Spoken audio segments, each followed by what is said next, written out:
This episode of Another Great Day is brought to you by marching bands. Big sounds, bigger hats. It's Thursday, March 2nd, 2023. I'm Aaron, and this is my wonderful co-host, Chris. Hello, it's me. Hey, Chris. Well, we'd like to welcome you all back to another great day. We are so glad you're here. Chris, aren't you glad everyone's here? I am, and I'm just thinking about marching bands' hats. I used to be in a marching band. They are big. Very big, tall. Plastic. Like, I don't know why they're so costumish. Cartoonish almost. It's a combination of like professional, but also Dr. Seuss Cat in the Hat style hat almost. You're right. Even has like the little kind of like, thank you, Sir Bill on it. But it's so big and tall and usually some outlandish color with frills and jingle jangles. Well, I bet we have some listeners out there who are either getting ready to start tryouts for the next year in marching band or trying out for band for the first time. I think I was in 6th grade, so the summer of 5th grade. I got to go up to the school and try out for band. I tried the French horn, I tried the trombone, and I tried the trumpet and the saxophone. Wow. Went with the trumpet. Cornet, actually, as the intro. That's what about you? Did you ever try out for band? I did. As a cornet was first, and then went on to play French horn and baritone all the way through college. Wow, you can play the French horn? I have one behind me. Wow, we're gonna have to hear you pull that thing out, and I'll get my cornet from my mom and dad's house, and we can start a ska band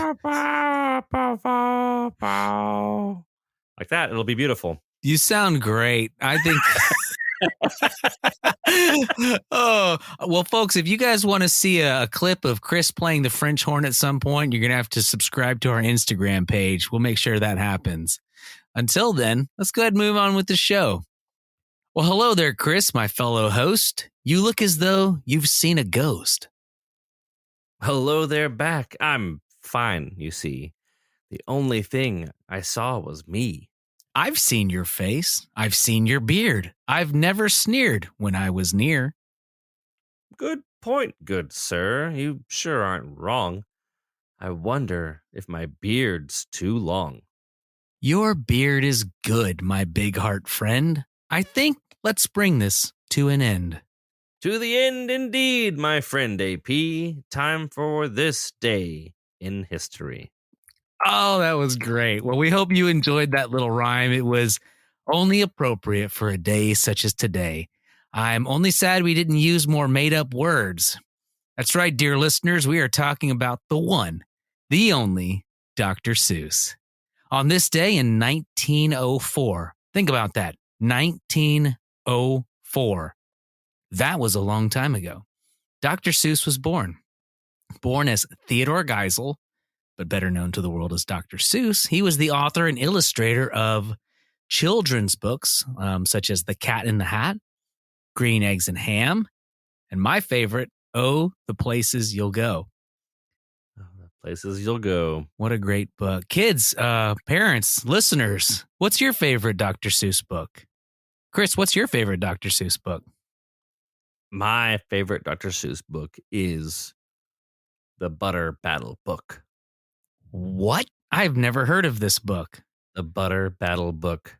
Would you take a minute to explain? Okay. It's two warring peoples. And one set of peoples thinks that butter side up on your toast is best. And some think butter side down.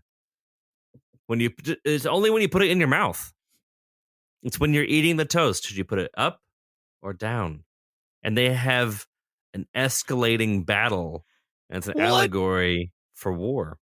This is amazing. This reminds me of the Sneetches or whatever a little bit. Huh. The Butter Side Battle. The Butter Battle. I don't know. Is that what? I'm going to look it up right now to make sure the book name is accurate. While you're doing that, I'm going to just quickly describe Oh, the Places You'll Go. This is a popular book to give people as almost a rite of passage gift. So maybe a graduation or a large accomplishment, somebody who's going away to something. And it's just a book about somebody traveling through life, experiencing the ups and downs that come with different seasons. Listeners, kids, adults, I'm sure you've had days that are better than others, and you've had days that are worse than others. And this book just kind of takes you through that and shows you a visual representation of what you're going to come up against, people that are going to get in your way, people that are going to try to get in your way, and people that are going to help you get where you need to be. So, Chris, did you find what the book was officially called? It's called The Butter Battle Book. I was right. Very cool, man. Well, if you guys haven't looked at any Dr. Seuss books in a while, the fact that he both wrote and illustrated those books is fantastic, because that is some very creative artwork, in my opinion. Indeed. Indeed. All right, well, let's go ahead and move along. This next segment is called The Question of the Day. And if you're new to our podcast, welcome. We're so glad you're here. We're going to ask a question, encourage you to take a minute to answer the question with those around you. We'll give you about 10 seconds to answer, and if you need more time, feel free to pause the show and come right back. Today's question of the day is, would you rather eat green eggs and ham or have to clean up the mess from the Cat in the Hat? We'll be right back. All right, welcome back. We hope you had a great discussion time there. Chris, I'm going to just jump right into this. Sometimes I like to put you on the proverbial hot seat, but I'm going to go ahead and just say, I would not like to clean up after the Cat in the Hat. That cat, although fun and slightly mischievous, made a huge mess. I would have been the fish in the fishbowl saying, stop it. That would have been me. I haven't read that book in so long. We never really read that one to Geneva, my daughter. So I don't really remember it very well. I know I have read it, but it's been a long time. I did not watch the movies. I assume there's been several.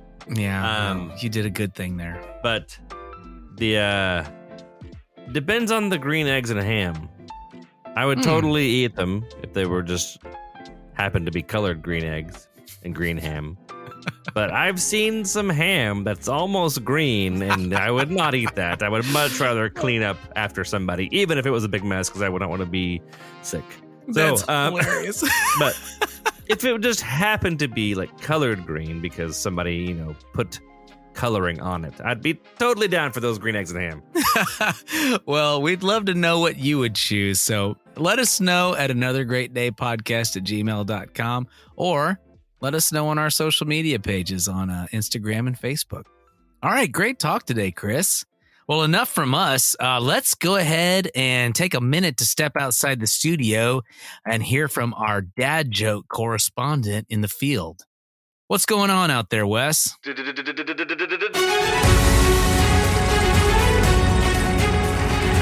there, Aaron and Chris. You guys got to see this. There's a whole store devoted to tea and spices. It's called the Just Okay Tea and Spices store, and man, they it's like a factory in there. I don't know. I asked some people around, and they said it's more of a satisfactory. Anyways, have another great day. Well, satisfactory indeed. Sounds like tea time for Wes. All right, well, stay safe out there in Dadville. Well, we'd like to welcome you back to another great day. I'm Aaron, and that's Chris, and we're glad you've joined us. This part of our show is called The Word of Wisdom. This is where we'll take a minute to go through a proverb or wise saying, and then give you our take. Here we go. Today's word of wisdom comes to us from Proverbs 24, chapter 20, verse 4. And we've been in the habit of reading two versions. I like it. Gonna get some comparison here. Here we go. First version. The lazy man does not plow when the winter planting season arrives. So he begs at the next harvest and has nothing to reap.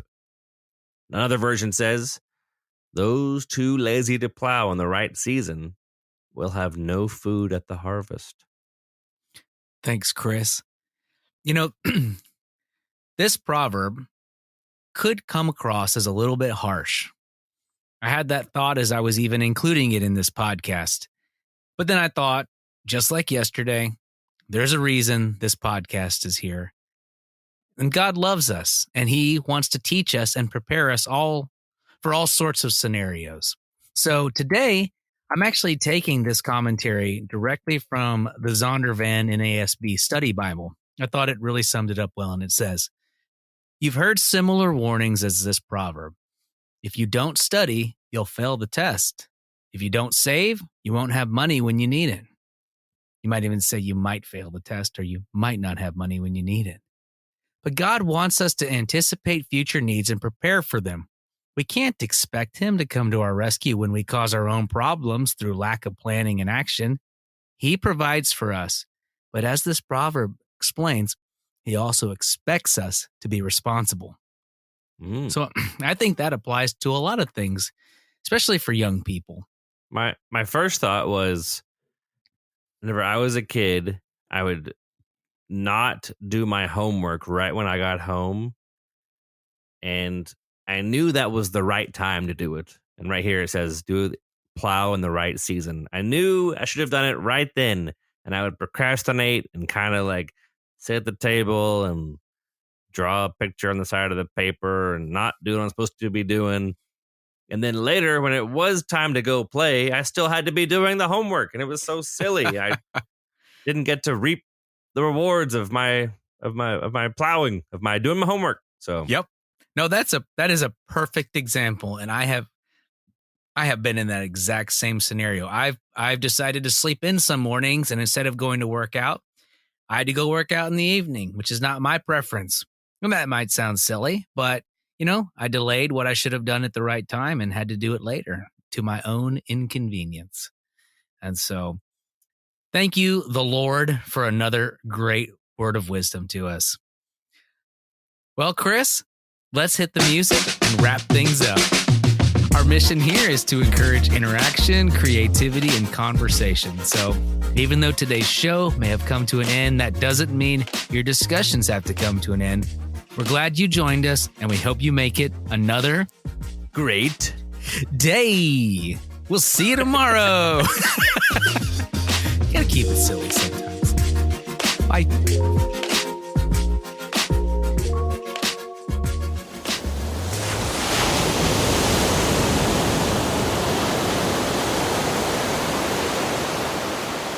if you'll remember, we are on an island with a man named John, who found a treasure map, dug in the sand, found a Mentos wrapper, walked back to his campy area, decided to look at the Mentos wrapper, found another treasure map, walked to a tree.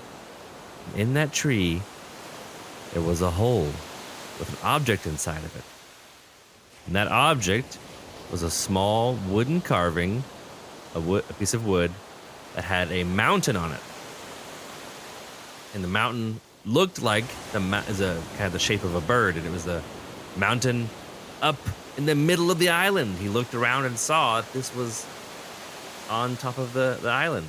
This was a picture, and in the little wooden carving, there was a small speck of metal that looked like it was extra special near the top of the mountain.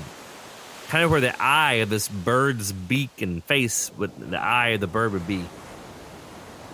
So John decides to set off and go see what's up there. See if there's anything to see on the top of the mountain.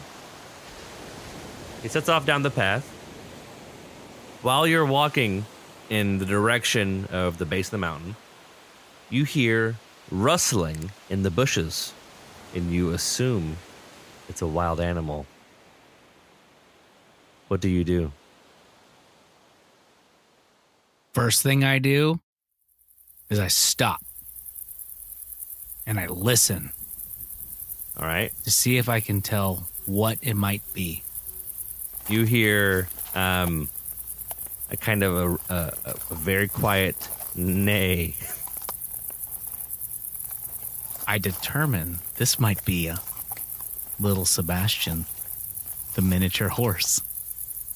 It out from the bushes runs a small horse. Yes!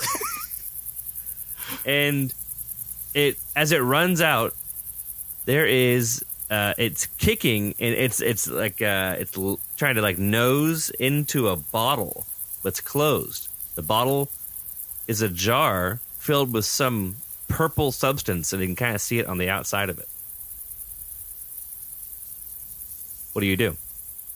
I reach down and pick up the bottle and examine it, holding it up to the sunlight to see if there's anything unique about this. On the bottle, there's a half-torn label, and the letters that you can see that are left on it are Lavand.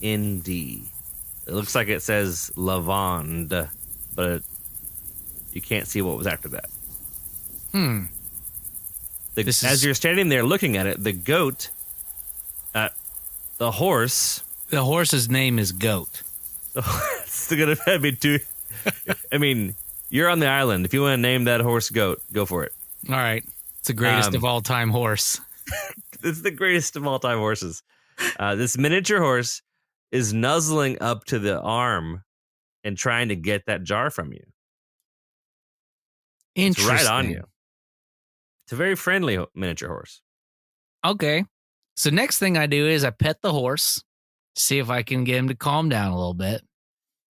Okay. And I think maybe there's something like horse bait inside this jar. As you pet the horse, you notice that it has a collar kind of, not a whole horse, what's it called? Saddle, but it has like a harness on it. And on it, on the harness, you see a plastic box, a black plastic box. Okay, well, I'm going to try to open that box. So it looks like it's screwed together and attached. And as you examine it, you see it's kind of got an LED light on it or two. It looks electronic. What? On this desert island, there's an electronic lockbox on a miniature horse? Yeah, it's about the size of 9 Pez candies. Oh, wow. It's a clump of printers? Hey, it's about 1/10 of a shoebox. Okay, so question is, do I have any tools on my person? Do I have any tools available to me? You don't currently. Okay. Is there a buckle on the horse collar that I can undo? Yeah, you look and you see that there is a buckle. Okay, I'm gonna take the collar with the box off of the horse. All right, so as you go to grab it, the horse neighs, but from the box you hear a voice, kind of craggly, scratchily, in and out, saying, "Don't do that. It's me." What? But it's coming in and out, and you can't really hear it very well. But wow. Okay, so I immediately stop because this is amazing. There's the potential for a talking horse, and I say, "Can I call?" First thing, are you a talking horse? Second, if so, can I call you Goat? So the horse, you kind of hear it neigh, and it puts its head up and down. What? Yes. Are you telling me I've stumbled upon a talking horse on in this island? This Yes. island. Yep. And okay, I say, okay, Goat, the horse. It nods its head. And it nods its head. Do you know what this purple stuff is? And it nods its head, and you hear through this crackly box, and you notice this time as it talks, and it makes a voice, a little LED light kind of lights up, but it's really faint and flickery. And it says, all you hear is delicious. It's a treat. Okay, neat. All right, so I look at Goat. Oh, this is the last thing you're doing on today's session. So okay. So what do you want to do? Well, first thing I'm going to say, this is awesome, and I'm so glad I met you. You don't have thumbs because you're a horse. You do have a surprisingly good personality, and I'm thinking about opening up this bottle. Should I open it? And we'll wait there until see what happens next time. I I want to know. The end.